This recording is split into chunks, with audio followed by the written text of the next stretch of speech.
This is Galaxy News Hour live. तिहारको उल्लासकै बीच ललितपुर मङ्गल बजारको एक घरमा शुक्रबार आग लागि हुँदा 4 जनाको मृत्यु भयो। दियोबाट पर्दामा आगो सल्किएर पुरै घर जलेको प्रहरीको प्रारम्भिक आकलन छ। घरभरि आगो सल्किएपछि खाना पकाउने ग्यास पनि विस्फोट भएर थप क्षति हुन पुग्यो। भलै अग्नि नियन्त्रकको प्रयासले आगो वरपर फैलिन पाएन। वर्षभरिमा एकपल्ट आउने चाडको खुसी मनाउने क्रममा हुन सक्ने सम्भावित दुर्घटनातर्फ उचित ध्यान दिन नसक्दा जीवन जनधनकै क्षति गराएर धेरै उदाहरणहरू छन्। दियो, पटका, बिजुली बत्ती र खाना पकाउने ग्यास आदि यस्ता दुर्घटनाका मुख्य कारक देखिएका छन्। खुसी मनाउने क्रममा भएको सानो भुलचुकले जीवनभर नबिर्साउने घाउ लगाइदिन सक्छ। तसर्थ उल्लास मनाउँदा उचित सावधानीको पनि उत्तिकै खाँचो छ।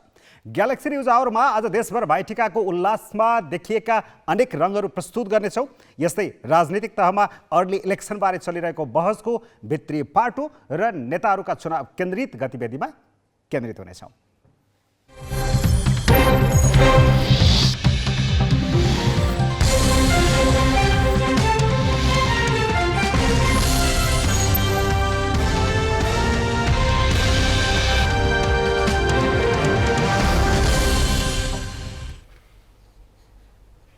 नमस्कार, यो हो ग्यालेक्सी न्युज आवर। सही सूचना र प्रष्ट विश्लेषण सहित उपस्थित भएका छौँ। अब हेडलाइन्स।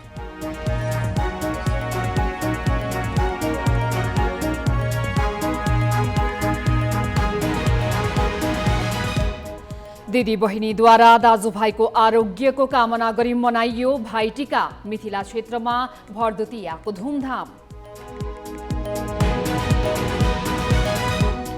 सत्ता गठबन्धनका दुई घटक माओवादी र नेकपा एस स्थानीय चुनाव पर धकेल्ने प्रयासमा। भोलि र दाहालका चुनाव लक्षित रणनीतिको केन्द्रमा चितवन।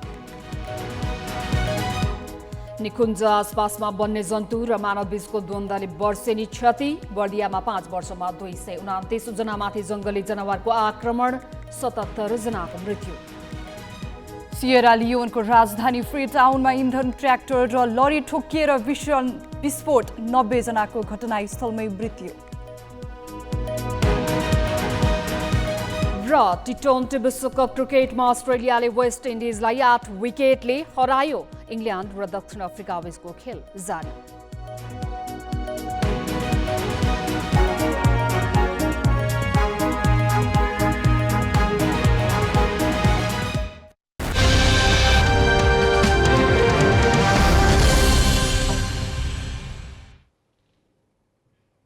यमपञ्चक अर्थात् तिहारको 5औं दिन आज भाइटिका मनाइएको छ। हरेक वर्ष झैँ यसपालि पनि कार्तिक शुक्ल द्वितीयाका दिन देशैभरि हर्षोल्लासपूर्वक भाइटिका मनाइएको हो। दिदी बहिनीले आफ्ना दाजुभाइलाई दीर्घायु, आरोग्य र ऐश्वर्य प्राप्तिको कामना गर्दै सप्तरङ्गी टीका लगाएर पर्व मनाइएको हो। टीका लगाउनु अघि दिदी बहिनीले लक्ष्मी पूजाका दिन स्थापना गरिएको दियो, कलश र गणेशका साथै अष्ट चिरञ्जीवी, चित्रगुप्त, यमराज, यमुना, धर्म लगायत देवताको पूजा गरे। घरको ढोकामा ओखर तथा यमराजको पूजा गर्ने चलनलाई कालको बाटो छेकेको रूपमा लिने गरिएको छ। पूजापछि दिदी बहिनीले दाजुभाइलाई तेलको धाराले छेकी सप्तरङ्गी टीकाका साथै मखमली, सयपत्री वा गोदावरी फूल र दुबोका माला लगाइदिए।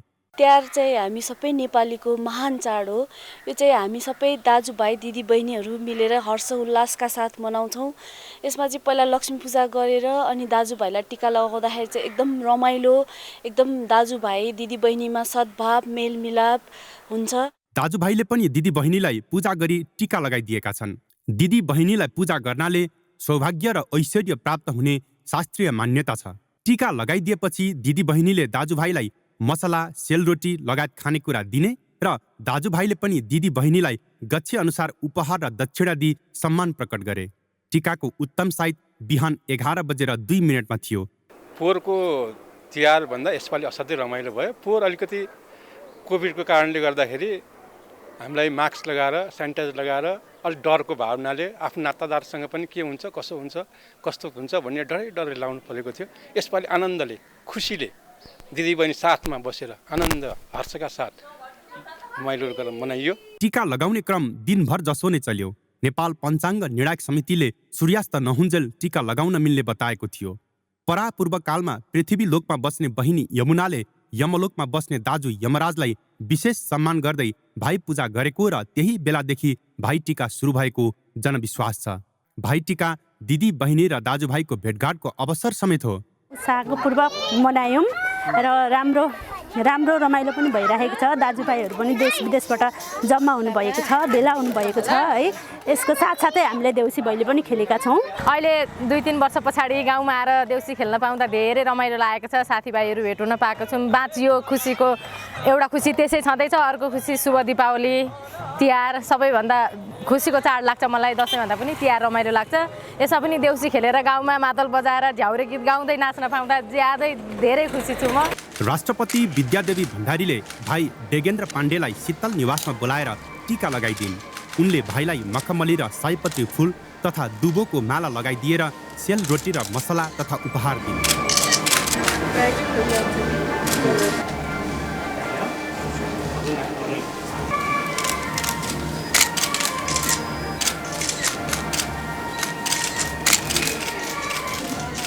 तिहारले न वर्ग छुट्याउँछ न ठाउँ र जाति नै। शनिबार सिंहको देश भाइटीकाको उल्लासमा रमाएको छ। भाइटीकासँगै 5 दिन लामो तिहार सकिएको छ। क्यामेरामा योगेश लामा र जिल्ला सहकर्मीहरूका साथ मिलन बुढाथोकी, ग्यालेक्सी फोके, काठमाडौँ।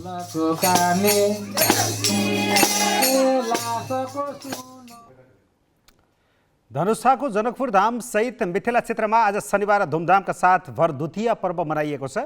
यमपञ्चकको 5औं दिन कार्तिक शुक्ल द्वितीया तिथिमा दाजुभाइले दिदीबहिनीको निम्ता मान्दै यो चाड मनाउने मैथिल परम्परा छ। भरद्वितीया र भातृद्वितीया पनि भनिने यो पर्वमा विवाहित दिदीबहिनीले दाजुभाइलाई आफ्नै घरमा आउन निम्ता गर्छन्। अविवाहित दिदीबहिनी र दाजुभाइको एउटै घर हुने हुँदा सो निवासमै यो पर्व मनाउने परम्परा छ।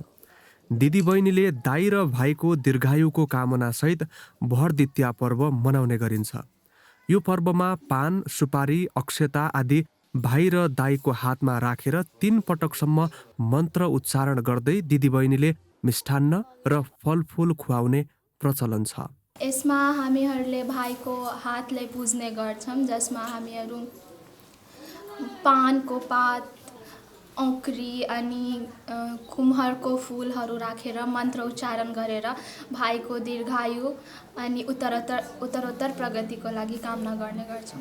त्यसमा अक्षता योहरू राखेर अनि भाइको हातमा त्यो पिठार सिन्दुर लगाएर पूजा गरिन्छ।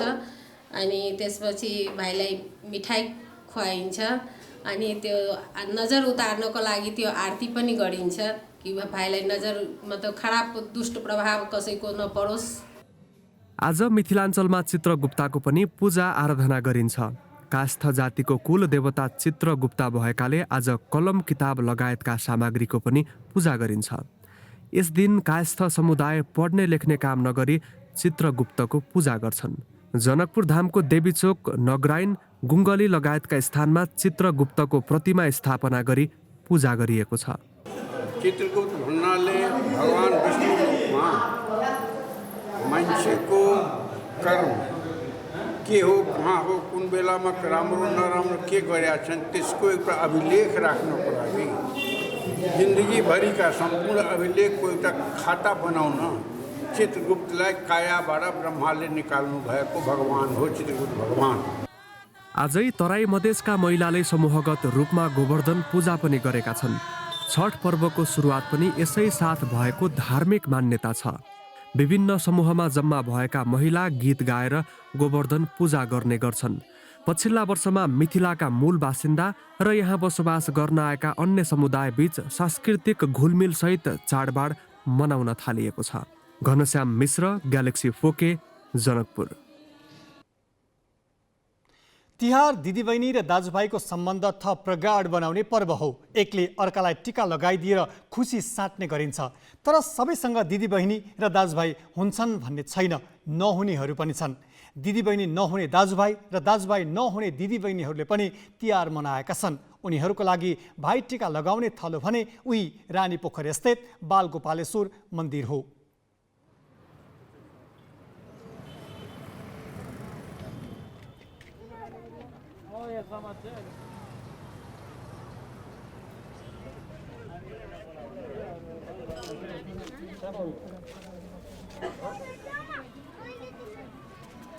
काठमाडौँ कमलाक्षीकी तारा कपालीलाई बिहानैदेखि चट्टारो थियो। तिहारमा दाजुभाइको निधार खाली नहोस् भनेर साझा दिदी बनेकी उनको हात शनिबार साँझसम्म खाली थिएन।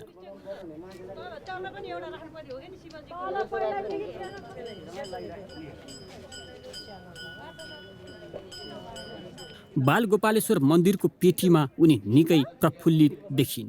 भाइटिका लगाउन आउनेहरूको पुलकित अनुहारले उनी पनि खुसी भइन्। बराजु सबै बितेर गइसक्नु भयो, यहीँ बस्दा बस्दा हैन। अब हाम्रो ससुराहरू सबै बितिसक्नु भएको छ। बुढी सासू थियो, हामी बिहा गरेर आउँदाखेरि बुढी सासूहरू बस्नुहुन्थ्यो। कति समय अगाडिदेखि तयारी गर्नुहुन्छ टिका टाला? टिका टाला तयारी त हिजो मात्रै गर्ने हो, एक दिन अगाडि मात्रै गर्ने हो। घरमा पनि त अब पूजासुजा गर्नु पर्यो लक्ष्मी पूजाको हैन। कति जान समय लगाएको? त्यो भन्न सकिँदैन, यो मान्छेको आधारमा हुन्छ। कतिको दर्शन गर्न आउँछ, कतिले लगाइदिनु भन्छ, त्यो हिसाबमा हुन्छ। यो यति नै जना भनेर भन्न सकिँदैन। मल्लकालीन कला संस्कृतिको वैभवका रूपमा रहेको रानी पोखरी प्रताप मल्लको इतिहाससँग गाँसिन्छ। रानी पोखरीको बीच भागमा रहेको बालगोपालेश्वर मन्दिर भने भाइटिका अर्थात् भ्रातृत्व पूजासँग सम्बन्धित छ। दाजुभाइ दिदीबहिनी नभएकाहरूको निधार खाली नहोस् भनेर बालगोपालेश्वर मन्दिर तिहारको टिकाकै दिन खुला गरिन्छ। आजको दिनमा मात्रै खोल्नुपर्ने तपाईँको यसको कारण भन्दाखेरि हाम्रो यहाँ चाहिँ बालगोपालजी हुनुहुन्छ, जुन चाहिँ कृष्ण भगवानको चाहिँ अवतार रूप बामे सर्दाखेरिको जुन रूप छ होइन, उहाँलाई चाहिँ अब तपाईँको बामे सर्दाखेरिको अवस्था भनेको सबभन्दा कान्छो भयो। अनि त्यही भएर चाहिँ तपाईँको सबैले भाइ मानेर चाहिँ पूजा गर्ने भएको भएर अनि आज भाइटिकाको दिन मात्र रानी पोखरीमा खोलिन्छ बालगोपालजीको पूजाको लागि, भाइ टिका गर्नको लागि। भावनात्मक दिदीबहिनीको स्थान ग्रहण गर्ने र सप्तरङ्गी टिकाले निधार रङ्ग्याइदिने चलनको उत्तराधिकारी बन्न आइपुगेकी छन् सन्जु कपाली। सन्जु यो संस्कृतिसँग जोडिन आइपुगेको 2 वर्ष भयो। नयाँ नयाँ दाजुभाइ थपिँदा र उनीहरू खुसी देख्दा सन्जु पनि उत्साहित छिन्। बिहान 6 बजेदेखि नै आउनुहुन्छ टिका लगाउन? 6 बजेदेखि आउँछ। तिहार भ्रातृत्व भ्रातृप्रेम नवीकरण गर्ने पारिवारिक मिलनलाई पुनर्ताजगी गर्ने पर्व हो। फर्स्ट टाइम चाहिँ हाम्रो चाहिँ अब योपालि चाहिँ जुडेको रहेछ भन्नु पर्यो। अनि त्यति भिड पनि रहन्छ, आज एकदम राम्रोसँग चाहिँ गर्नु पाइयो। तर दिदीबहिनी र दाजुभाइ नहुँदा र दिदीबहिनीका हातबाट टिका थाप्न नपाउँदा मन खिन्न हुन्छ नै। चाडबाडै खल्लो लाग्छ। त्यसलाई दूर गराउने थलो बालगोपालेश्वर बनेको छ। यो बाटो त निकै हिँड्यो 15-16 वर्षदेखि, तर 6 वर्षपछि खुल्दैछ अरे भन्ने मैले मिडियाबाटै थाहा पाएँ। त्यसपछि खोज्दै आएको, एकदम संयोग पर्यो जोगले। एकदम रमाइलो लाग्यो। अब यो दिदी बहिनीहरूको टिका थाप्न नपाउनेले यहाँ आएर निधार खाली नहुँदा एकदम यो खुसीको क्षण हो। जने कन्या एकदम खुसी लागेको छ एकदम। बालगोपालेश्वरमा नेपाली मात्र होइन, विदेशीको निधार पनि टिकाले रङ्गियो।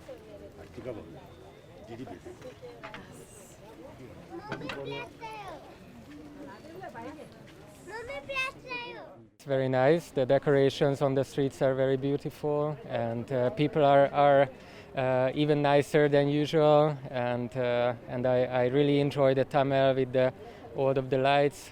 I really like it here.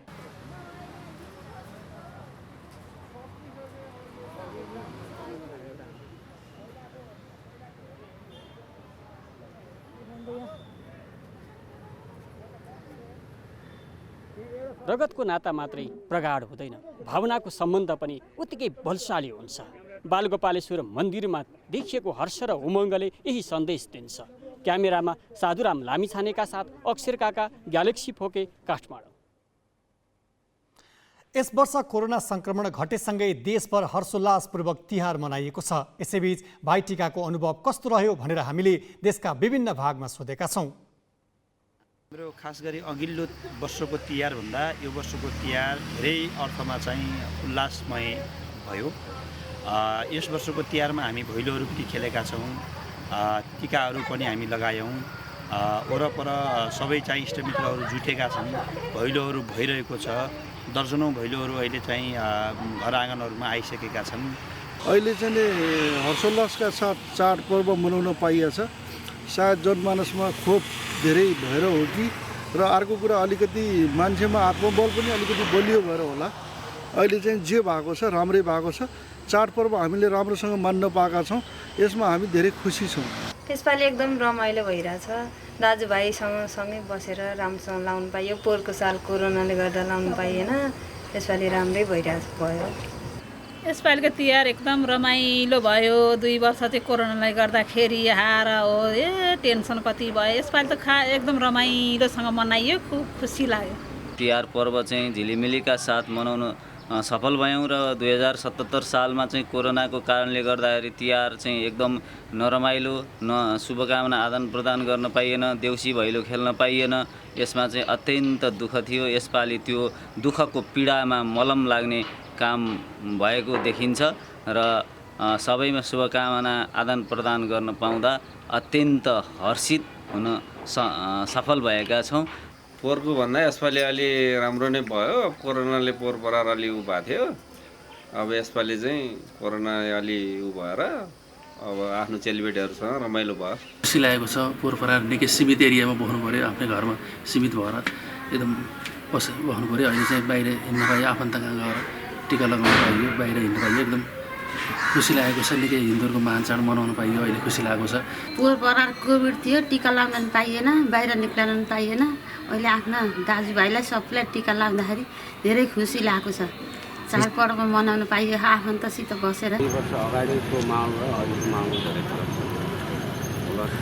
2 वर्ष अगाडि कोरोनाकोले गर्दा डर त्रास गराइ चलाउनु पर्थ्यो भने अहिले खुल्ला हिसाबले टिका लगाउनु पाइन्छ। पहिलाभन्दा अहिले त ठिकै छ भने पहिला त अब मान्ने कसैले केही गरेर अहिले देउसी भैलो सब यही सब खेलेको छन् गाउँठाउँमा, ठिकै छ। दसैँ तिहार भनेका सद्भावका पर्व हुन्। हामी संसारमा देशभरि छरिएर बसेका दाजुभाइ दिदीबहिनीहरू भेटघाट हुने, आफ्नो खुसी साटासाट गर्ने, साथीभाइ भेटघाट हुने मौका हो यो। 2 वर्षदेखि यो कोरोनाको कहरले गर्दा हामीलाई एकदम ठुलो डर थियो। डिस्टेन्स अलिक टाढा गरेर हामीले देउसो भैलो खेल्ने, रमाइलो गर्ने परम्परालाई धानेर हामीले यसपालि चाहिँ मनोरञ्जनका साथ अलिअलि चाहिँ देउसी भैली कार्यक्रम गरेर मनोरञ्जन गराएका छौँ। हाम्रा हरेक चाडपर्वमा विविधता छ, भूगोल र समुदाय अनुसार मौलिकता छ। विविधताका बीच पनि भावनात्मक एकता छ। भाइटिकामा देखिएको यी विविध रङले पनि यही भन्छ। यो प्रसङ्ग अहिलेलाई यति नै। अब ब्रेकपछि अर्ली इलेक्सनको अन्तर्य चितवनमा एमाले र माओवादी अध्यक्षको चुनावलक्षी टकराव सम्बन्धी सामग्री छन्। अब केही न्युज संक्षेपमा। पछिल्लो 24 घण्टामा 128 जनामा कोभिड देखिएको छ। परीक्षण घटाइएकाले नयाँ संक्रमितको संख्या कम देखिएको हो। स्वास्थ्य मन्त्रालयका अनुसार आज 2134 जना PCR परीक्षण गरिएको थियो। तीमध्ये 6% मा कोभिड देखिएको हो। एन्टिजेन परीक्षणमा 11 जनामा संक्रमण देखिएको छ। अहिले कोभिडका सक्रिय संक्रमित 8100 छन्। तीमध्ये 196 जना आइसियु र 50 जना भेन्टिलेटरमा उपचाररत छन्। यस्तै आज कोभिडका 1 बिरामीको मृत्यु भएको तथा 396 जना संक्रमण मुक्त भएको मन्त्रालयले जनाएको छ। दाङमा कोरोना संक्रमण रोकथाम र उपचारका लागि निर्माण गरिएका आइसोलेसन सेन्टरहरू बन्द भएका छन्। कोरोना संक्रमितको स्वास्थ्य अवस्था सामान्य हुनुका साथै होम आइसोलेसनमा बसेर उपचार गर्न सकिने भएपछि पालिका स्तरीय आइसोलेसन सेन्टरहरू बन्द भएका हुन्। तुलसीपुर, घोराई, शान्तिनगर, बबई, बङ्गलाचुली, लमई लगायतका सबै पालिका आइसोलेसन सेन्टर बन्द भएका छन्। केही पालिकामा कोरोनाका बिरामीहरूको संख्या 0 छ। कोरोनाको दोस्रो लहरसँगै संक्रमितको दर बढेपछि प्रदेश स्तरीय कोरोना अस्पतालमा 100, उपमहानगरपालिकामा 50 र गाउँपालिकामा 5 बेडको आइसोलेसन केन्द्र निर्माण गरिएको थियो। बाजुरामा चाडपर्वको समयमा जिल्ला बाहिरबाट घर भित्रने र बाहिरिने यात्रु यातायात व्यवसायीबाट ठगिने गरेका छन्। चाडपर्वको मौका छोपेर जीव व्यवसायीले बाजुराका ग्रामीण सडकमा मनोमानी भाडा लिने गरेका छन्। स्थानीय प्रशासनले तोकेको भाडा दर जीव व्यवसायीले कार्यान्वयन नगरेपछि स्थानीय मर्कामा परेका छन्। स्थानीय प्रशासनले जिल्लाभित्रका ग्रामीण सडकमा प्रति किलोमिटर 16 रुपैयाँ भाडा दर कायम गरेको छ। यसअनुसार सदरमुकाम मार्तडीदेखि कोल्टीसम्मको 43 किलोमिटर सडकको भाडा 688 हुन्छ, तर व्यवसायीले प्रति यात्रु 1000 देखि 1500 सम्म लिने गरेका छन्। बाजुरा प्रशासनले भने भाडा दरभन्दा बढी रकम लिए कारबाही गर्ने बताएको छ। यातायात व्यवसायीले भने बाटोकै समस्याका कारण जिल्ला प्रशासन कार्यालय बाजुराले निर्धारण गरेको भाडा दर कायम हुन नसकेको बताएका छन्। सर्लाहीको सदरमुकाम मलङ्गवा स्थित सडकमा निर्माण सामग्री जथाभावी थुपारिँदा दुर्घटनाको जोखिम बढेको छ। सदरमुकाम मलङ्गवाको बजार क्षेत्र तथा भित्री सडकमा जथाभावी निर्माण सामग्री राख्दा दुर्घटनाको जोखिम बढेको हो। निर्माण व्यवसायी र उपभोक्ताले ढुङ्गा, गिटी, बालुवा र इटा लगायतका घर तथा भवन निर्माण सामग्री सडकमा जथाभावी राख्ने गरेका छन्। नगरपालिकामा जथाभावी निर्माण सामग्री थुप्रिए पनि नगरपालिकाले कुनै वास्ता गरेको छैन। कानुन अनुसार सडकमा सामान राख्न पाइँदैन, तर अटेर गर्नेलाई कारवाही गर्ने मुख्य भूमिकाबाट नगरपालिका च्युतो हुँदा स्थानीयले दुःख पाइरहेका छन्। राजनीतिक तहमा केही नेता शीघ्र चुनाव भन्न थालेका छन्। केही तीनै तहका चुनाव एकसाथ गर्ने भन्दैछन्। चुनाव कहिले हुन्छ यकिन छैन। चुनाव जहिले भए पनि नेताहरू तयारीको लागि भने होमिसकेका छन्। यो प्रसङ्ग निमेश बन्जाडेबाट। स्थानीय तह निर्वाचन आउन 6 महिना र प्रतिनिधि सभा चुनाव आउन 1 वर्ष बाँकी रहँदा धेरै नेतालाई चुनाव लागिसकेको छ। यस्तै चुनाव लाग्ने एक नेता हुन् पुष्पकमल दाहाल। यसअघि स्थानीय र प्रतिनिधि सभा निर्वाचनमा क्रमशः एमाले र कांग्रेसको साथ लिएर आफ्नो पल्ला भारी बनाउन सफल दाहाल परिवारका लागि अबको निर्वाचन सकसपूर्ण हुने देखिँदैछ। भरतपुरमा छोरी रेणु दाहालले गरेका काम र आफ्ना प्रयासमा भएका कामको प्रतिफलको डालो बोकेर आगामी निर्वाचनका लागि रणनीति बनाउन दाहाल अहिले निर्वाचन क्षेत्रभित्र घर दैलो अभियानकै झल्को दिने गरी अभियानमा केन्द्रित छन्। कांग्रेसको साथले मेयर बन्न सफल रेणु र एमालेको साथले सांसद बन्न सफल दाहाल दुवैलाई चितवनबाट विस्थापित गर्नुपर्ने आवाज कांग्रेसका जिल्ला नेताबाटै सार्वजनिक रूपमा आउन थालेपछि दाहाललाई अबको निर्वाचनमा कांग्रेसको साथ नपाइने त होइन भन्ने चिन्ता पनि छ। मलाई लागेको थियो चितवनका सम्पूर्ण कांग्रेसहरूले माओवादीलाई धन्यवाद देलान्, अब त हामी राम्रैसँग मिलेर जान्छौँ भन्लान् भन्ने ठानेको त माओवादीलाई र प्रचण्डलाई चाहिँ रेणुलाई चितवनबाट लखेट्ने भनेर यहाँका सभापति भन्नेहरूले बोले। तपाईँहरूले सुन्नुभयो। यो त बडो विडम्बनाको कुरा भयो। कांग्रेससँग चुनावसम्मै गठबन्धन गर्ने सहमति केन्द्रमा भइसकेको बताउने दाहाललाई चितवनका कांग्रेस कार्यकर्ताले कतै सहमति लत्याएर पराजय भोग्नुपर्ने हो कि भन्ने भए पनि दाहालसँग छ। त्यसैले उनी आफ्नो पक्षमा माहौल बनाउन सार्वजनिक रूपमा उत्तेजक भाषण पनि दिन थालेका छन्। म कहीँ जान्न, म चितवन छोड्दिन।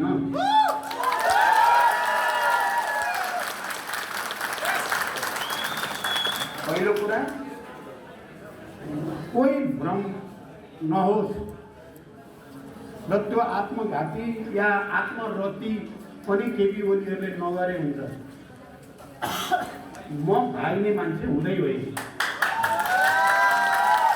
दाहालले चुनाव जितेको क्षेत्र कांग्रेसको राम्रो प्रभाव भएको क्षेत्र हो। दाहालकै बाबु छोरीलाई चितवनमा जिताइरहने हो भने कांग्रेस नेता कार्यकर्ताले के गर्ने भन्ने प्रश्न पहिलादेखि नै उठिरहेकै थियो। त्यसैले माओवादी अध्यक्ष दाहाललाई यसपालि पनि कांग्रेससँगकै गठबन्धनका भरमा मत परिणाम आफ्नो पक्षमा पार्न मुस्किल छ। चितवनबाट प्रकाश सिग्देलको रिपोर्ट।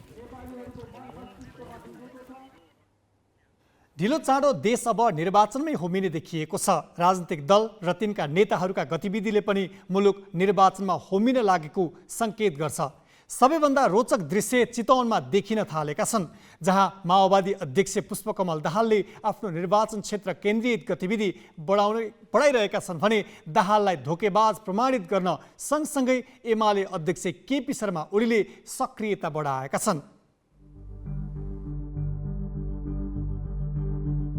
चितवनको माडीमा रामको जन्म भएको भनेर तरङ्ग पैदा गरेका एमाले अध्यक्ष केपी शर्मा ओलीले चितवनकै माडीमा आफू प्रधानमन्त्री छँदा आफ्नै अगुवाईमा निर्माण गरेको राम मन्दिर अहिले नेकपा माओवादी केन्द्रका अध्यक्ष पुष्पकमल दाहाललाई पराजित गर्ने चुनावी अस्त्रका रूपमा प्रयोग गर्ने रणनीति बनाएका छन्। यही क्षेत्र अर्थात् चितवन 3 का सांसद समेत रहेका दाहालले चुनावी अभियानको झल्को दिने गरी तीव्र भेटघाट र भेला गरेर फर्किए लगत्तै ओलीले विभिन्न ठाउँमा सभा गर्दै माडी पुगेर राम यही जन्मिएको र यो भूमि भारतको तिरुपति बालाजी भन्दा पनि ठूलो रहेको जिकिर गरे। दाहालले यो ठाउँको विकास गर्न नसकेको आरोप लगाउँदै ओलीले अब माडी विकासको जिम्मा आफूले लिएको भन्न समेत भ्याए।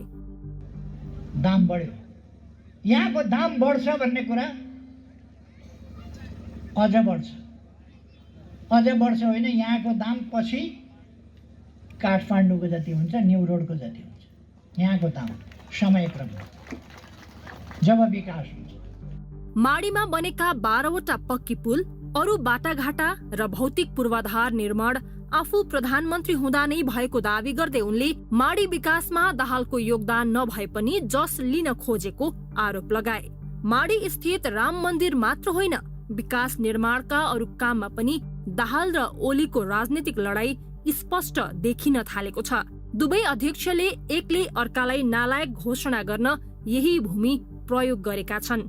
दाहालले चितवन कुरुक्षेत्र नै बन्न लागेको उद्घोष गरेका थिए भने जवाफमा ओलीले कुरुक्षेत्र होइन रामभूमि बनाउने दावी गरे। अब हेर्नु छ यो कुरुक्षेत्र, यो महाभारत जो हुँदैछ चितवनमा, यो महाभारत र यो कुरुक्षेत्र हुन लागेको चितवनमा कुनले जित्ने हो, कौरवले कि पाण्डवले, हेर्नु छ। अनि कुरुक्षेत्र चाहिँ किन बनाउने अरे? कुरुक्षेत्र उहिले वैश सम्झेर अहिले कुरुक्षेत्रका कुरा गरेर हुन्छ? मलाई प्रचण्डले उहिले एकैपल्ट एउटा बममा चाहिँ बस पड्काइदिने, 39 जना तत्काल मर्ने, 6 जना पछि मर्ने, 69 जना घाइते भएर बाँच्न पर्ने, त्यही वैश सोचेर कुरुक्षेत्र बनाउला भने होला। अब कुरुक्षेत्र क्षेत्र होइन, यो धर्म क्षेत्र हुन्छ। यहाँ दाहाललाई उनकै चुनावी क्षेत्रमा असक्षम साबित गर्न सके ओलीले आफूलाई सत्ताबाट हटाएको रिस आगामी निर्वाचनमा फेर्न सकिने देखेका छन्। त्यसैले दाहाल चितवन आएर चुनाव लक्षित गतिविधि गरेको केही दिन नबित्दै ओलीले यस अघिको निर्वाचनमा दाहाललाई जिताउन 2 पटक चितवन आएर गल्ती गरेको भन्न समेत भ्याए। कांग्रेसले छोरी बोकेपछि एमालेले बाउ बोकेको तर अहिले पछुतो लागेको उनको टिप्पणी थियो। राम्रै दलबल सहित हिँड्न रुचाउने ओली स्थल मार्ग हुँदै चितवन आएका थिए। बोलीको बाढ हान्न सिपालु ओलीले दाहाललाई हराउन धार्मिक, राजनीतिक र विकास निर्माणका सबै औजार प्रयोग गरिरहेका छन्। आफूलाई निशाना बनाएको राम्रैसँग बुझेका दाहालले पनि आक्रामक रूपमा अभियान चलाइरहेका छन्। आफ्नो राजनीतिक आधार सहज बनाउन नै छोरी रेणुलाई निकै ठूलो प्रयासपछि भरतपुर महानगरको मेयर बनाउन सफल दाहालका हरेक गतिविधि निर्वाचन क्षेत्र लक्षित देखिन्छन्। स्थानीय सरकारका अलावा संघ र प्रदेशबाट समेत चितवनमा आएको विकास निर्माणको सबै बजेट आफैले ल्याएको दावी गर्न समेत दाहाल पछि परेका छैनन्। संघीय सरकारबाट चितवनमा 8 अर्ब रुपियाँ बजेट विनियोजन गराएर गएको 4 वर्षको अवधिमा साना ठूला आयोजना सञ्चालन गरिएका छन्। ओलीले यो बजेट आफू प्रधानमन्त्री हुँदा दिएको दावी गरेका छन् भने दाहालले आफ्नो पहलले मात्र त्यो सम्भव भएको बताएका छन्। ओलीले पार्टीको 10औं महाधिवेशन बुटवलबाट चितवन सार्नेदेखि चितवनमै निर्वाचन क्षेत्र भएका रामबहादुर थापा र सुरेन्द्र पाण्डेलाई महत्वपूर्ण भूमिका दिएर अघि बढाउनुले पनि दाहाल ओली संघर्ष कसरी चितवन केन्द्रित हुँदैछ भन्ने प्रश्नाउँछ। लामो लडाईपछि पुनर्स्थापना भएको प्रतिनिधि सभाको प्रभावकारितामाथि प्रश्न उठिरहेको छ, तर संसदलाई प्रभावकारी बनाउन कसैले ध्यान दिएको छैन। बरु उनीहरू आगामी निर्वाचनको अङ्कगणितमा व्यस्त छन्। प्रमुख प्रतिपक्षी एमाले जति सक्दो चाँडो निर्वाचनमा जान हतारिँदा सत्ता गठबन्धनका घटकहरू स्थानीय तहकै चुनाव पर धकेलेर आफ्नो पक्षमा चुनावी माहौल बनाउने प्रयासमा छन्। यसका लागि तिनै तहको चुनाव सँगै गर्नुपर्ने भन्दै नयाँ तुरुप अघि सारिएको छ। तिनटै तहको चुनाव एकैचोटि गर्न पाइन्थ्यो। खर्चको हिसाबले हेर्दाखेरि अत्यन्तै खर्चिलो भएको छ चुनाव। यो चुनावलाई खर्चिलोलाई रोक्नका लागि एउटा यो पनि उपाय हुन सक्दछ। कार्तिक 16 गते गृह जिल्ला रौतहट पुगेर एकीकृत समाजवादीका अध्यक्ष नेपालले तिनै तहका चुनाव एकैपटक गर्ने गरी गठबन्धनमा छलफल भइरहेको बताएका हुन्। नेपाल मात्र होइन, अर्को सत्तारूढ घटक माओवादीका अध्यक्ष पुष्पकमल दाहालले पनि विभिन्न सार्वजनिक मञ्चमा तिनै चुनाव एकैपटक गर्नेबारे आफू पनि सहमत रहेको बताउँदै आएका छन्। प्रधानमन्त्री एवं काङ्ग्रेस सभापति शेरबहादुर देउबा बाहिर मुख नखोले पनि गठबन्धनले चाहे तिनै चुनाव एकैपटक गर्न सकिने पक्षमा छन्। ताजा जनादेशमा जान भन्दै दुई पटक प्रतिनिधि सभा भङ्ग गरेका तत्कालीन प्रधानमन्त्री केपी शर्मा ओलीले त आफ्नो उक्त निर्णयको औचित्य पुष्टि गर्न पनि कुनै हालतमा पूर्ण कार्यकालभन्दा अघि नै चुनाव होस् भन्ने चाहेका छन् र ओलीले चुनावलाई नै लक्षित गरी देश दौडाहा र साङ्गठनिक गतिविधि बढाइसकेका छन्। हरेक ठाउँमा उनले चुनाव लक्षित भाषण नै दिइरहेका छन्। अहिलेको अवस्थामा स्थानीय तहको चुनाव ढिलोमा चैतसम्म गरिसक्नुपर्ने कानुनी व्यवस्था छ, तर संविधानले भने कार्यकाल सकिएको 6 महिनामा गर्न पाउने बाटो खुला गरिदिएको छ। निर्वाचन आयोगले जेठ 5 लाई कार्यकाल समाप्त हुने समयसीमा मानेर त्यसको 2 महिना अघि अर्थात् चैत पहिलो साता चुनाव गर्न सुझाव दिएको छ। तर कार्यकाल सकिएको 6 महिनामा चुनाव गराउने हो भने अर्को वर्षको मङ्सिरसम्मै पुग्छ। प्रदेश र सङ्घको व्यवस्थापिकाको कार्यकाल सकिनु अघिको 6 महिनामा चुनाव गर्न सकिने भएकाले तिनै तहको चुनाव एकसाथ गर्न आउँदो वर्षको मङ्सिर उपयुक्त समय देखिन्छ। हाम्रो संविधानको धारा 225ले स्थानीय तहको कार्यकाल समाप्त भएको 6 महिनाभित्र निर्वाचन सम्पन्न गर्नुपर्छ भन्छ। त्यसो भएको हुनाले कार्यकाल समाप्त भएको 6 महिनासम्म यो लम्ब्याउन सकिन्छ। त्यो लम्ब्याउन सक्दाखेरि प्रदेश र सङ्घको निर्वाचन गर्ने अवधि आइपुग्छ। त्यसो त ऐन र संविधानमा भएको व्यवस्था आफैमा पनि बाझिएको छ। यस्तोमा संविधानमा भएको व्यवस्था प्रयोग गरेर सत्ता गठबन्धनले स्थानीय तहको चुनाव पर धकेल्ने दाउका रूपमा पनि तिनै तहको चुनाव एकसाथ भन्न थालेको त होइन भन्ने पनि देखिन्छ। किनभने कुनै बेला एमाले सँगै रहेका एकीकृत समाजवादी र माओवादी केन्द्रले आफ्ना लागि चुनावी माहौल बनाउन समय पाउनेछन्। जुन दलले एउटा लहर एउटा वेभको प्रतीक्षा गरिरहेछ कि आउँदो इलेक्सनमा एउटा वेभ आउँछ र त्यो वेभ एउटै नारा एउटै जुलुस एउटै खर्चा एउटै वेभबाट तिनटै तहको निर्वाचनमा विजय हासिल गर्न सकिन्छ भन्ने जस्तो मनोविज्ञानले यसमा प्रमुख भूमिका खेलेको जस्तो मैले अनुभव गरेको छु। किनभने जुन दलले कुनै लहरको आश गरेका छैन त्यस्ता दलहरूबाट यस्तो प्रतिक्रिया आउन सकेका छैन। 2074 सालको निर्वाचनपछि केन्द्र र 6 प्रदेश एकछत्र राज गरेका ओली अहिले हुत्तिएर देशैभर प्रतिपक्षमा पुगेका छन्। यस्तोमा उनी चाँडोभन्दा चाँडो चुनाव गराउन चाहन्छन्। तर सत्ता गठबन्धन भित्रका एकीकृत समाजवादी र माओवादी केन्द्र कुनै पनि हालतमा सङ्घ र प्रदेश सभाको कार्यकाल 2079 मङ्सिरसम्मै तन्काउन चाहन्छन्। तर गठबन्धन जति तन्कियो काङ्ग्रेसको भोट उत्तिकै घट्ने संशय पनि देउबामा छ। यसबाहेक सुरक्षा र अरू व्यवस्थापकीय पक्षबाट पनि तिनै तहको चुनाव एकैपटक गर्ने कुरा सहज छैन। स्थानीय तहको चुनाव 6 महिना पर धकेलिहाल्ने र त्यसपछि एकसाथ तिनै तहको चुनाव कुनै बहानामा नगर्ने हो भने चाहिँ मुलुकमा फेरि राजनीतिक र संवैधानिक रिक्तता हुन सक्नेछ। सृजना घिमिरे, ग्यालेक्सी 4K, काठमाडौँ। प्रतिनिधि सभालाई पूरा कार्यकाल चलाउने प्रतिबद्धताका साथ गठबन्धन सत्तारूढ बन्न पुगेको हो। त्यसैले कुनै दल वा नेताको सुविधाका लागि होइन, प्रणालीको सुदृढीकरणका लागि हरेक तहको चुनाव संवैधानिक व्यवस्था अनुसार यथासमयमा हुनुपर्छ। अब केही न्युज संक्षेपमा। T20 महिला विश्वकप एसिया छनौट अङ्कीको अभ्यास खेलमा नेपाल विजयी भएको छ। नेपालले आज बङ्गलादेशको बङ्गलादेश क्रीडा शिखा प्रतिष्ठान BKSPलाई 24 रनले हरायो। टस जितेर पहिले ब्याटिङ गरेको नेपालले निर्धारित 20 ओभरमा 6 विकेट गुमाउँदै 72 रन बनायो। कविता जोशीले सर्वाधिक 23 रन बनाउँदा कप्तान रुबिना छेत्री 16 रनमा अविजित रहिन्। ओपनर काजल श्रेष्ठले 12 र सीता राणा मगरले 7 रन बनाइन्। 73 रनको सहज विजय लक्ष्य पछ्याएको BKSP 17.1 ओभरमा 48 रनमा अल आउट भयो। ओपनर लिसाले सर्वाधिक 25 रन बनाइन्। अन्य खेलाडीले दोहोरो रन बनाउन सकेनन्। नेपालका लागि स्पिनर सङ्गीता राईले सर्वाधिक 4 विकेट लिइन्। सरस्वती चौधरी, रुबिना छेत्री, सीता राणा मगर र कविता कुँवरले 1-1 विकेट लिए। भ्रमणमा रहेको नेपालले थप 3 अभ्यास खेल खेल्नेछ। त्यसपछि टोली कतार भ्रमणमा जाने कार्यक्रम छ। T20 विश्वकप क्रिकेटमा अस्ट्रेलियाले वेस्ट इन्डिजलाई 8 विकेटले हराएको छ। अबुधाबीमा आज भएको खेलमा वेस्ट इन्डिजले दिएको 158 रनको लक्ष्य अस्ट्रेलियाले 2 विकेटको क्षतिमा 16.2 ओभरमा पूरा गर्यो। टस हारेर ब्याटिङको निम्तो पाएको वेस्ट इन्डिजले 7 विकेटको क्षतिमा 157 रन बनायो। उसका लागि काइरन पोलार्डले सर्वाधिक 44 रन बनाए। इभेन लेविसले 29 र सिमरन हिटमायरले 27 रनको पारी खेले। जोस हेजलवुडले 7 विकेटले अस्ट्रेलियाको जितमा डेभिड वार्नरले अभिजित 89 रनको पारी खेले। 56 बल सामना गरेका वार्नरले 9 चौका र 4 छक्का प्रहार गरे। यस्तै मिचेल मार्सले 53 रनको योगदान गरे। अहिलेसम्म 1 मै रहेका इङ्ल्यान्ड र दक्षिण अफ्रिका बीच खेल भइरहेको छ।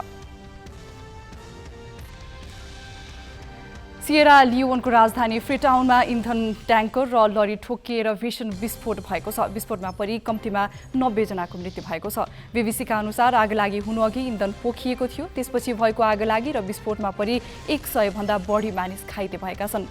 वेलिङटन क्षेत्रको व्यस्त टोय थ्राम सुपरमार्केट बाहिर 40 फिट लामो तेल ट्याङ्कर लरीसँग ठोकिँदा भएको हो। घाइतेको सहरमा विभिन्न अस्पतालमा उपचार भइरहेको छ। सिएरा लियोनको राष्ट्रिय प्रकोप व्यवस्थापन संस्थाका प्रमुख ब्रिमा बुरेहसेले स्थानीय सञ्चार माध्यमसँग भयानक दुर्घटना भएको बताएकी छन्। सरकारले प्रभावित परिवारलाई सम्पूर्ण प्रकारको सहयोग गर्ने बताएको छ। भारतको महाराष्ट्र राज्यको अहमदनगर स्थित सरकारी अस्पतालमा आग लागि हुँदा 10 बिरामीको मृत्यु भएको छ। अहमदनगर स्थित अस्पतालको आइसियु कक्षमा आग लागि भएको हो। आगलागीमा परि 7 जना घाइते भएका छन्। सरकारी अधिकारीले घाइतेमध्ये 2 जनाको अवस्था गम्भीर रहेको र 5 जनाको अवस्था स्थिर रहेको बताएका छन्। उक्त कक्षमा कोभिडका 17 जना बिरामी उपचारमा थिए। उनीहरू सबै अस्पतालको भुइँतलामा थिए। सरकारी अधिकारीले विद्युत सर्किटका कारण आगलागी भएको हुन सक्ने बताएका छन्, तर अहिलेसम्म यकिन कारण भने खुलिएको छैन। अमेरिकाको टेक्सासमा सांगीतिक महोत्सव उद्घाटनका क्रममा भागदौड मचिँदा 8 जनाको मृत्यु भएको छ। प्रख्यात र्यापर ट्राभिस स्कटको एस्ट्रोवर्ल्ड सांगीतिक महोत्सवमा भिड मञ्चतर्फ जान खोजेपछि भएको भागदौडमा करिब 300 जना घाइते भएका छन्। भागदौडमा 11 जनालाई हृदयघात भएको थियो। तीमध्ये 8 जनाको अस्पतालमा उपचारका क्रममा मृत्यु भएको छ। महोत्सवमा करिब 50,000 दर्शक उपस्थित थिए। भिडले मञ्चको अघिल्लो भाग थिचेका कारण धेरै दर्शक आतंकित भएको अग्नि नियन्त्रक प्रमुख स्यामुएल पेनाकालाई उद्धृत गर्दै अन्तर्राष्ट्रिय सञ्चार माध्यमले जनाएका छन्। घटनापछि आक्रोशित भिडले सुरक्षा जाँच गर्ने मेटल डिटेक्टर लगायत उपकरण तोडफोड र आगजनी गरेको थियो। अमेरिकी औषधि उत्पादक कम्पनी फाइजरले कोभिड विरुद्ध आफूले विकास गरेको खाने चक्की 89% प्रभावकारी देखिएको जनाएको छ। फाइजरले सो खाने चक्की कोभिड लागेर अस्पताल भर्ना हुनुपर्ने वा मृत्यु हुने सम्भावनालाई रोक्न 89% प्रभावकारी भएको जनाएको हो। कम्पनीले कोभिडको लक्षण देखिनासाथ सो चक्की सेवन गर्नुपर्ने जनाएको छ। कम्पनीले चक्की 5 दिनसम्म दिनहुँ 3 वटाका दरले सेवन गर्नुपर्ने जनाएको छ। कम्पनीले चक्कीको आपतकालीन प्रयोगका लागि अनुमति दिन अमेरिकी नियामक निकायमा निवेदन दिइसकेको छ। अमेरिकी कम्पनी मर्कले पनि आफूले विकास गरेको चक्की मोल्नुपिरेभिरलाई प्रयोग अनुमति दिन निवेदन दिएको छ। कहिलेकाहीँ उल्लासका अवसर पनि पीडादायी भइदिन्छन्। सानो भुलचुकले जीवनभर नमेटिने घाउ बनाइदिन्छन्। देशै तिहारको उल्लासमा डुबेका बेला शुक्रबार ललितपुर मङ्गल बजारमा यस्तै एउटा दुर्घटना भयो। थप विवरण नवराज पाण्डेबाट। प्राय तिहारका बेला आगलागीका घटना अरू बेला भन्दा बढी हुने गरेका छन्। यसको कारण हो तिहारको अवसरमा बालिने बत्तीप्रति सावधानी नअपनाउनु। शुक्रबार राति ललितपुर महानगरपालिकाको मङ्गल बजारमा ग्यास पड्किँदा 4 जनाको मृत्यु भयो। चाडबाडको रौनकका बीच सावधानी नअपनाउँदा हुन सक्ने आगलागी त्यस्ता खालका दुर्घटनाले पर्वको रौनकलाई शोकमा परिणत गरिदियो। ललितपुरको मङ्गल बजार शुक्रबार झिलिमिली बत्तीले जगमग थियो। ललितपुर महानगरपालिकाको वडा नम्बर 12 चक्रबहिल स्थित लक्ष्मीकृष्ण ताम्राकारको घरमा पनि तिहारको उमङ्ग थियो। साँझ बत्तीको रङ्गी उज्यालो र घरमा मनाइँदै गरेको महपूजाका बीच आगलागीले भागदौड मच्चियो।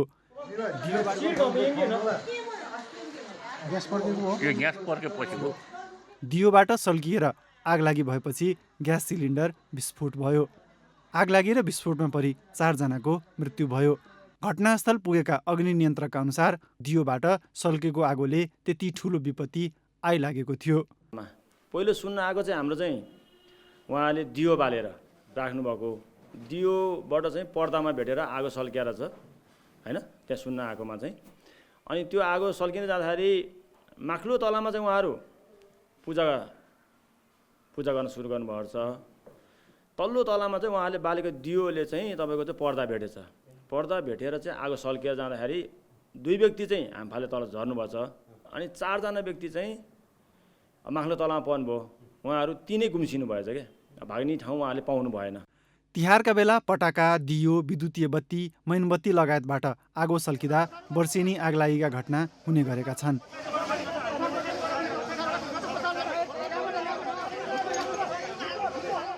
तिहारका बेला देशका विभिन्न स्थानमा आगलागीका घटना भएका छन्। तिहार, छठ जस्ता पर्वका बेला आगलागी हुन नदिन थप सजगता अपनाउन अग्नि नियन्त्रकको आग्रह छ। अब बत्ती ठाउँ ठाउँमा बाले नछोड्नुहोस् हैन, आफूले छँदाखेरि मात्रै गर्नुहोस्। हाम्रो स्थानमा भएको आगो मात्रै हाम्रो साथमा हुन्जेल मात्रै सानो हुन्छ। हाम्रो साथबाट बाहिर आगो चाहिँ जब चाहिँ फैलिन्छ त्यो ठुलो उग्र रूप लिन्छ र त्यसले ज्यान पनि लिन्छ, धन पनि सिद्ध्याउँछ। मान्छेको धेरैको ज्यान पनि गएको छ यो आगलागीबाट। ठाउँ ठाउँमा म आफै कति परेको छु, कति मान्छेहरू आगलागीको कारणले धेरै बित्नु भएको छ हैन। नेपाल प्रहरीका अनुसार बिहिबार लक्ष्मी पूजाका दिन मात्रै देशभर 1 दर्जनभन्दा बढी आगलागीका घटना भएका छन्। दियोबाट आगो सल्किएका र विद्युत सर्ट भएका घटना बढी छन्। क्यामेरामा योगेश लामाका साथ मिलन बुढाथोकी र जितेन्द्र झा, काठमाडौँ। बर्दिया राष्ट्रिय निकुञ्जको मध्यवर्ती तथा सामुदायिक वन क्षेत्र नजिकका बस्तीमा जङ्गली जनावर आतङ्कको सिलसिला सधैँ उस्तै छ। मधुवन तथा ठाकुर बाबा नगरपालिका र गेरुवा गाउँपालिकाका बासिन्दालाई हात्ती र बँदेलले वर्षौँदेखि दुःख त दिने गरेका छन्। केही समय यता दिनौँदेखि नै हात्ती र बाघले मानिसको ज्यानै समेत लिने गरेका छन्। यति हुँदा पनि सम्बन्धित निकाय गम्भीर बनेको छैन। जङ्गली जनावरको आक्रमणबाट 2053 साल यता 77 जनाको ज्यान गएको छ भने 152 जना घाइते भएका छन्। गत वर्ष मात्रै 16 जनाको ज्यान गयो, 13 जना गम्भीर घाइते भए। यो अहिलेसम्मकै उच्च हो। यो वर्ष पनि 2 जनाले ज्यान गुमाइसकेका छन्। हात्तीको झुण्ड र बँदेलले घर भत्काई अन्नपात नोक्सान गर्ने र खेतमा लगाएको बालीनाली नष्ट गर्दा स्थानीय चिन्तित छन्। अहिले हात्ती र पाटेबाघले ज्यानै लिन थालेपछि स्थानीय समसाझै घरको ढोका लगाएर बस्न बाध्य छन्। आज अब चाहिनेसँग सुत्न मिल्दैन, राति घरमा पुरुष मान्छे हुँदैनन्, आइमै मात्रै मान्छे हुन्छौँ हामीहरू। अनि राति बाहिर निस्किन सकिन्नौँ। अनि हात्ती कहिले यता कहिले उता आइरहेको छ सर, हामीलाई धेरै क्षति गरेछ। हात्तीले अन्नपात नोक्सान गर्नुका साथै हात्ती तथा बाघ आतङ्कले बाहिर निस्कन नसक्दा बिहान बेलुकाको छाक टार्न समेत उनीहरूलाई समस्या भएको छ। हात्ती तथा बाघले दुःख दिने भए पनि सरकारले जङ्गली जनावरको आक्रमणबाट ज्यान गएपछिको राहत बाहेक केही दिने गरेको छैन। भन्नेला जङ्गलको सुविधा तिमीहरूले खाएका छौ, जङ्गलमा बसेका छौ, बस्तुबाउ चरा छौ, बस्तुबाउ चराएर हामीलाई खाने काठ छैन। हाम्रो बस्ने हाम्रो झोपडो हाम्रो बनाएको साँझ बनाउँछौँ, झोपडो बिहान बनाउँछौँ, साँझ आएर भत्काइदिन्छ। अलिकति अब यति अब झिल्लीमा हालेर ल्याएको अनाज पानी पनि अब हामीले राख्यौँ। बेलुका अब बिहान खाएको हिरन बेलुकाको तिरन हुन्छ क्या हामीलाई यहाँ। कतिखेर कहाँबाट आउँछ र कसरी हुन्छ होइन भन्ने एउटा खुकुरीको धारमा बसे जस्तै हामी जङ्गलको छेउमा बसेर मानिसहरू यसरी बाँचिरहेका छौँ। हामी चाहिँ यसबाट धेरै पीडित छौँ। यहाँ छ तारबार, तर राम्रो किसिमले उचित ढङ्गबाट चाहिँ सञ्चालन भइरहेको छैन। कहीँ चाहिँ पोल खसेको हुन्छ, यहाँ तारबारको रेखदेख छैन। त्यसैले हामी जङ्गली जनावरबाट धेरै पीडित छौँ। अब यसलाई अलिकता राम्रो गर्नको लागि स्थानीय तह र बर्दिया राष्ट्रिय निकुञ्जले अलिकता पहल गरिदिनु पर्यो भन्ने चाहिँ हाम्रो माग छ। निकुञ्जले स्थानीय सरकार तथा अन्य संरक्षणमा काम गर्ने सङ्घ संस्थाको साझेदारीमा वन्यजन्तु आतङ्क रोक्नकै लागि 172 किलोमिटर सोलर इलेक्ट्रिक मेसिन र इलेक्ट्रिक फेन्सको विद्युत प्रवाह गर्ने तार निर्माण गरेको छ। तर संरक्षण अभावमा ती जीर्ण बन्दै गएका छन्। मानव र वन्यजन्तु बीचको द्वन्द्व न्यूनीकरणका लागि निकुञ्ज लागि परेको बताउँछ। यो मानव वन्यजन्तु द्वन्द्व न्यूनीकरण गर्नको लागि बर्दिया राष्ट्रिय निकुञ्जले 2-3वटा सेक्टर वाइज हामीले काम गरेका छौँ। पहिलो त यो द्वन्द्व कम गर्नको लागि चाहिँ भौतिक संरचनाहरू चाहिँ निर्माण गरेर जसले गर्दाखेरि ती वन्यजन्तुहरू चाहिँ गाउँ क्षेत्रमा चाहिँ प्रवेश नगरून्। जङ्गली जनावर छेकबारका नाममा ठूलो लगानी गरेर बनाइएका संरचना पताभङ्ग छन्। यहाँका स्थानीय सरकारको व्यवहारप्रति पनि आजित छन्। जङ्गली जनावर आतङ्क रोकथामका नाममा वर्षेनी गरिने लगानी बन्द गरी दीर्घकालीन योजना बनाउनु अत्यावश्यक छ। सन्तोष पौडेल, ग्यालेक्सी फोके, बर्दिया।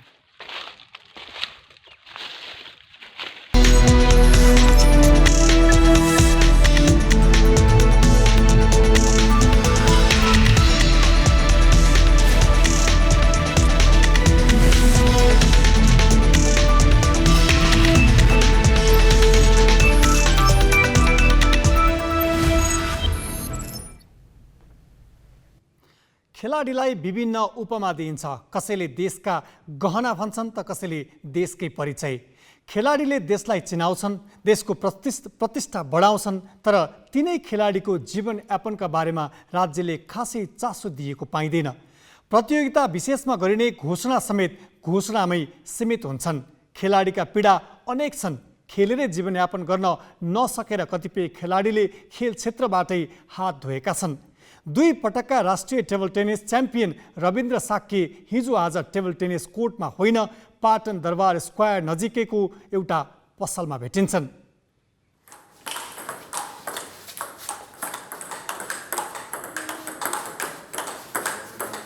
दुई पटकका राष्ट्रिय table tennis champion Rabindra Shakya.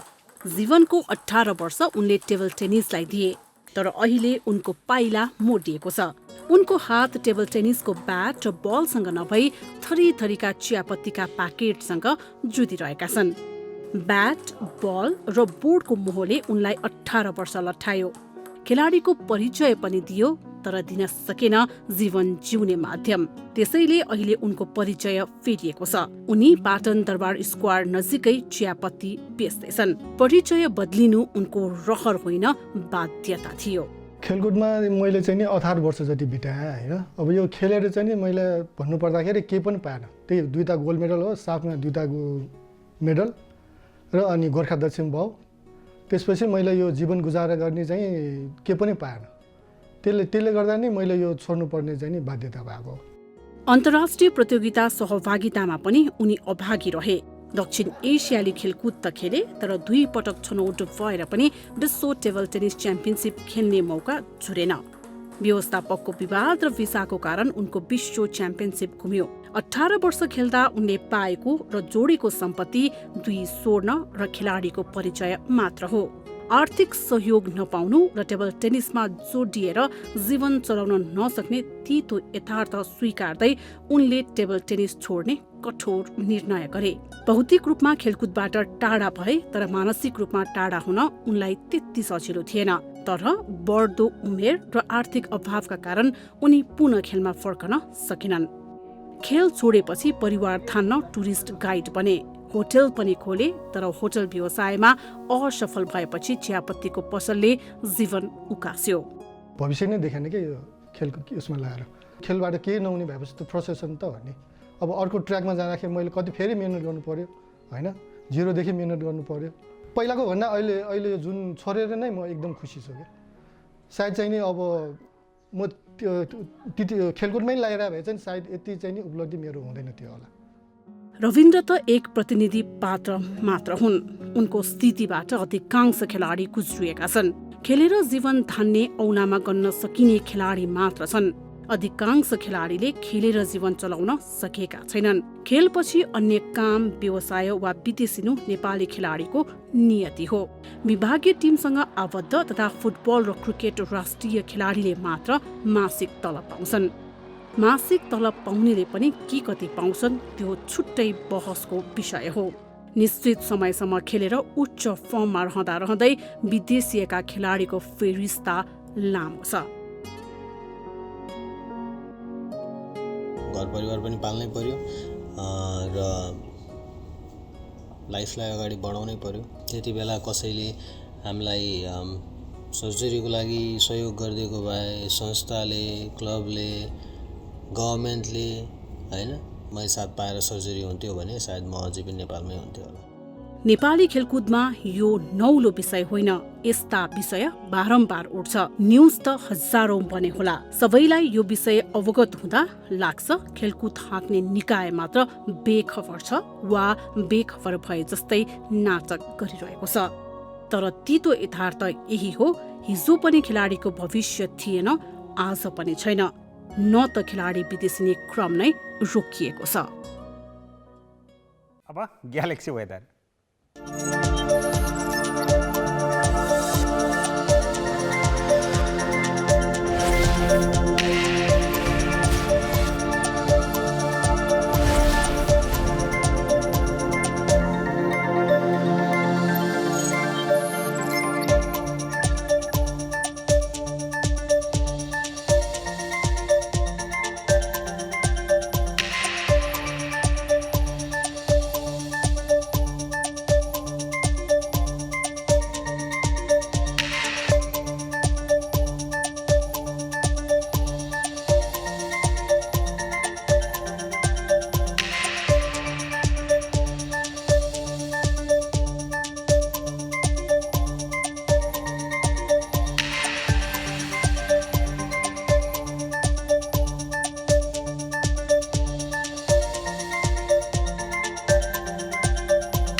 हामी ग्यालेक्सी न्यूज आवरको अन्तिममा छौं। जाँदा जाँदै हेडलाइन्स।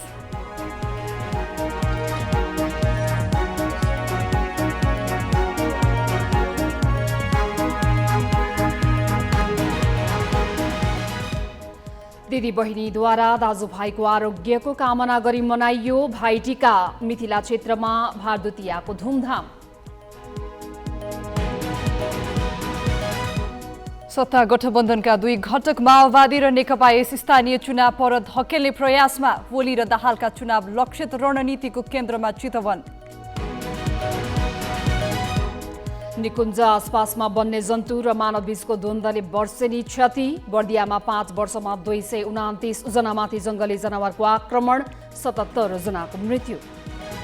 सियरा लियोनको राजधानी फ्रीटाउनमा इन्धन ट्याङ्कर र लरी ठोकिएर भीषण विस्फोट, 90 जनाको घटनास्थलमै मृत्यु।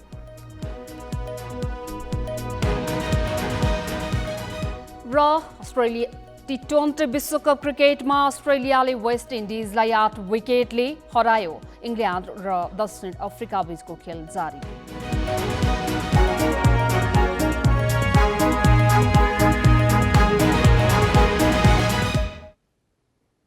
आजलाई ग्यालेक्सी न्यूज आवर सकियो। नमस्ते।